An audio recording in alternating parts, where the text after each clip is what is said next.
A $5 super thanks from William Cook. I think the conversation about Tyler Smith will be the same as Dak and CeeDee and Micah. They want the attention.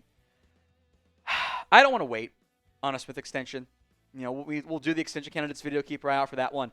I don't like that, though. You are the Dallas Cowboys. You don't need the attention. You will get it no matter what. ESPN will find a way to talk about you. You do not need it. So just, you pay him and you get attention for it. Plus, it's a guard. Like, your guard's going to drive the same attention? Like, I would just like to let it happen. Pay him and be done with it. Now, that came in via super thanks. It's a feature here on YouTube. It's a super chat, but on demand. Allows you to skip, we'll get your questions on the mailbag. We'll put it on if you do it there. Edit your message, send them whatever, and we appreciate your support, so we will always give you a shout-out, even if it's like the one guy who did F you, Tom, which I thought was really funny because I did ask for it. So. Roberts, what running back combo should we expect week 1? Yes. You're going to have a combination of all of them. Whoever, I don't think, maybe Phil Maffa makes teams the 7th rounder. Take your pick between Maffa and Deuce Vaughn.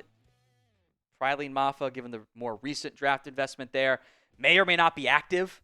That 4th back might not be active on game day. We'll see because there is Hunter Lipke there. As it sits right now, I think you would probably go with, you're going to have maybe Phil Maffa as your 4, Lipke as your 5, which is fullback, Diego Leiter at tight end, balancing act there.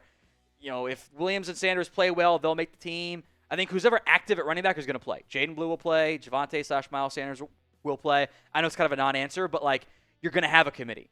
And I think that combination will rotate and change throughout the year, and hopefully a couple of them play well. I do think the lack of a guy, which I don't think Blue – lack of the guy. I think Blue can be a guy for you in the right role, but I don't think he's ever going to be the guy the same way Derrick Henry's been the guy for a half decade, 10 years. I think the expectations of that running back room are heavy, heavy committee, which pros and cons to it, but you still wonder, where does that running back room rank in the NFL? It's probably not a very high one. From Chastity? I don't know. It's definitely not. Cowboys trade Tolbert now. I mean, you could if you were, trying to recoup draft capital, but I would rather just keep Jalen Tolbert. I think as a 3, that's actually pretty good. It's not great, but I think he was 64th or something in receiving yards last year. You don't want that as your number 2. But as your 3/your 4 with Jake Ferguson involved, okay. I think he does a little bit of everything. He can do inside, outside stuff for you, which I think does fit really well with Lamb and Pickens on the outside. I think that actually works. So, and especially in the event of injury, do you really want to do that? He's pretty cheap. I'd lean towards keeping him, and then hey, maybe get a comp pick next year if you let him walk and let Mingo take over that 3rd receiver spot. So what do you do with Jalen Tolbert? Now, I'll say, if Mingo balls out, okay, we can have a different conversation too, but my expectations are low there. T for trade, K for keep. Pin comment, go vote if the ad comes here on YouTube. Brendan, record against the NFC North and AFC West. I'll be honest, that NFC North is going to be a gauntlet. I don't think you beat the Packers because for whatever reason, they just own you. Lions is a double revenge game for all parties involved. They should still be pretty solid. I would say beat the Bears, but the Pope is from Chicago, so I don't feel as good about that one anymore. I'm kind of anxious now. Vikings are a wild card. Honestly, if you can split against the North, that is incredible. 1 is probably at minimum what you're aiming for. AFC West, you should beat the Raiders. I assume you're not going to beat the Chiefs. And again, you should split ideally against the Chargers and Broncos, who are going to be playoff contenders. So if you can, get 3 against the AFC West, and if you can, or at least minimum 2 against the AFC West, and 2 against the NFC North, you go 4-2 against the NFC East. That kind of puts you in a solid-ish spot. Lucid, you think Tyler Booker will be a Pro Bowler? I don't know about year 1, but yes, at some point in his career. He's not Zach Martin. He's never going to be as good as Zach Martin. But I don't see why Tyler Booker can't, on his rookie contract, be a top 10 player at guard. I think that is extremely doable for him. He's not. I don't know if he's going to be a top 5 guard. He's not I don't think he's Quentin Nelson. I don't think he's Zach Martin caliber. But I think he's day one starter, not a liability. And, whether it's, top 10, top 15 by the time that fifth-year option comes about, it's like, yeah, this guy's playing really well. And he's, maybe if you treat offensive line as like you don't need the, five best at each spot, but you don't have a bad guy, Booker is not going to be an issue for you. Speaking of Booker, get his rookie jersey over at chatsports.com/Cowboys draft. Link will be in the comments section and the description of today's show. Also, NFL draft gear, hats, hoodies as well. You can also search for, the Revel as a Raku jerseys if you want. Jaden Blue on top of that. Link will be in the comments section and the description. Clickable link over there, chatsports.com/Cowboys draft. Dorian Meklis, hopefully I pronounced that right. Dorian, if not, I'm really sorry. What is your roster for running back, and how many guys are we keeping? Also, do you count Hunter Lipke? I think he makes it as the fullback, but he can also do tight end stuff for you. So, he's kind of like you carry either 3 tight ends and 4 backs plus Lipke, or you carry 3 backs and 4 tight ends plus Lipke. That's kind of how I cheat the numbers game there, which is Jaden Blue. I think they want Javonte Williams. I'd probably go light at tight end, and I'd probably keep Lipke and Sanders and Williams and Maffa in blue. That's probably what I would do. But I think that Sanders/Williams, neither guy is guaranteed a spot. I think that Maffa/Vaughn/ those two are not both guaranteed a spot. Maybe it's 3 of them end up getting cut. So Blue's on it.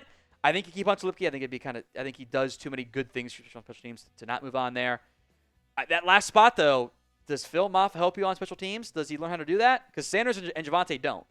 And all of a sudden, there could only be room for one of Sanders or Maffa potentially. Riley, where does the Lamb-Pickens duo rank? I think near the top 5. And, of course, there is downside of Pickens being a crazy person, knucklehead, and it falls apart. But, Bengals are number 1. I think Vikings are above them. I think Rams, Eagles, Dolphins, Bucks depth-wise, they go 4 deep, are all in that same, this is a possible top 5 wide receiver combination, too. I think the Lions are outside of that tier. I think Bears, Jags aren't there yet because they still haven't had the breakouts from, the young guys they drafted, Hunter and Rome Odunze. But I think the upside is certainly there. So where would you rank that CeeDee Lamb, George Pickens duo? Is it top 5 or is it 6/7? How does that fit in for you? I'm curious. Let me know in the comments of today's show. Drew DTX, give me Jaire, and I think we are set. Also, go Stars. Got to have one Dallas team having some playoff success this year. We'll see about the Rangers. Got to have at least one. I don't know how Jaire gets to the open market because I don't think Dallas is going to trade for him at that contract. Packers seem kind of committed to not just cutting him. So I think if he's cut, I have a ton of interest. I'm all for it. Trade, I think it's probably too much for them. Donnell Graves, a.k.a. Texas Wolf. Hey, Tom, Mingo or Tolbert for receiver 3? Who you got? There'll be a competition, but Tolbert was way better last year. I have not seen Mingo produce the way that Tolbert has. And I know that Mingo was open and the QB missed him, but the same QB Jaylen Tolbert had too. So I think it's clearly Tolbert above Mingo. I also wouldn't be shocked if the Cowboys kind of bring Mingo along slowly and hope that next year he ends up taking that wide receiver 3 spot. Frankie, are Dak and Pickens a good fit? We'll see about the locker room stuff. I'll say this about George. If you can't make it work under Mike Tomlin, and you can't make it work with your own personal stuff with Dak from a leadership perspective, it's just not going to happen for you. That's strike 2. Couldn't do it under Tomlin, couldn't do it under Prescott. That would actually be a huge concern of how you handle yourself and mature with good leadership around you there. Great stats here from Warren Sharp that I want to read off, specifically as it relates to the Dak Prescott, George Pickens fit on the field. Last 2 seasons, Dak Prescott had the number 1 most passing yards on 15-plus yard go routes. He had the second most pass attempts, by the way. George Pickens, the last 2 years, had the number 1 most receiving yards on 15-yard-plus go routes and the second most catches on 15-plus yard go routes. Dak was the number 3 in terms of accuracy of 40 QBs on those go routes. So, A, miss me with the Dak can't throw deep stuff. It does not match with what the actual numbers say. It just feels like that because we're not watching other QBs play and don't understand how hard it is to actually hit 35-yard bombs downfield, 20-yard bombs downfield. It's not easy. That they fit super well together.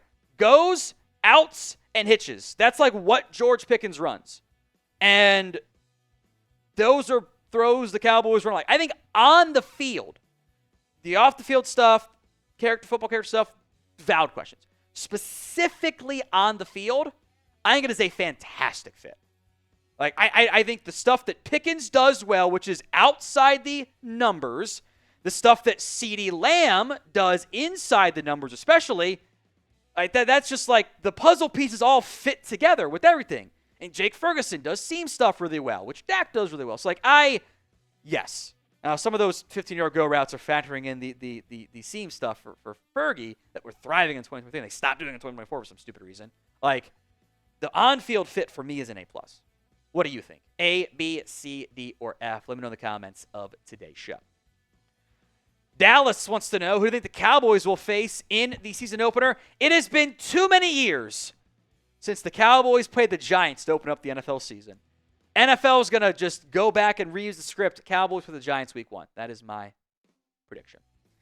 I got not quite 1 in 17. It's like 1 in 13 chance of being right. And I guess I double dip by doing 2 Giants games. I don't know. Hit that sub button if you haven't already. YouTube.com/@CowboysTV for more free Cowboys YouTube videos. LSU Tigers, who is your sleeper to be a star this upcoming season? Okay. I'm going to answer this of like guys that you're okay. I'll give you you're not going to like this first one. I think there is a non-zero chance that this is the best version of Terrence Steele that we have seen. This is me drinking the Kool-Aid, and if we can argue offensive line star, I get it.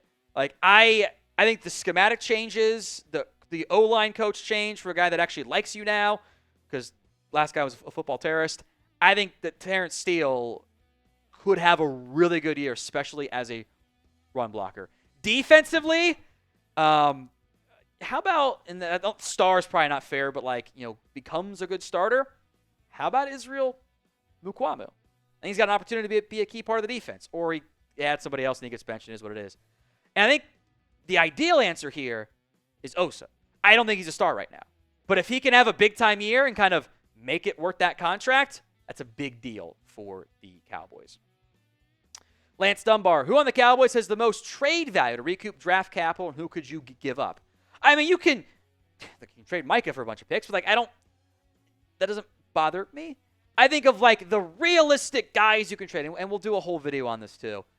You could try to shop one of your wide receivers.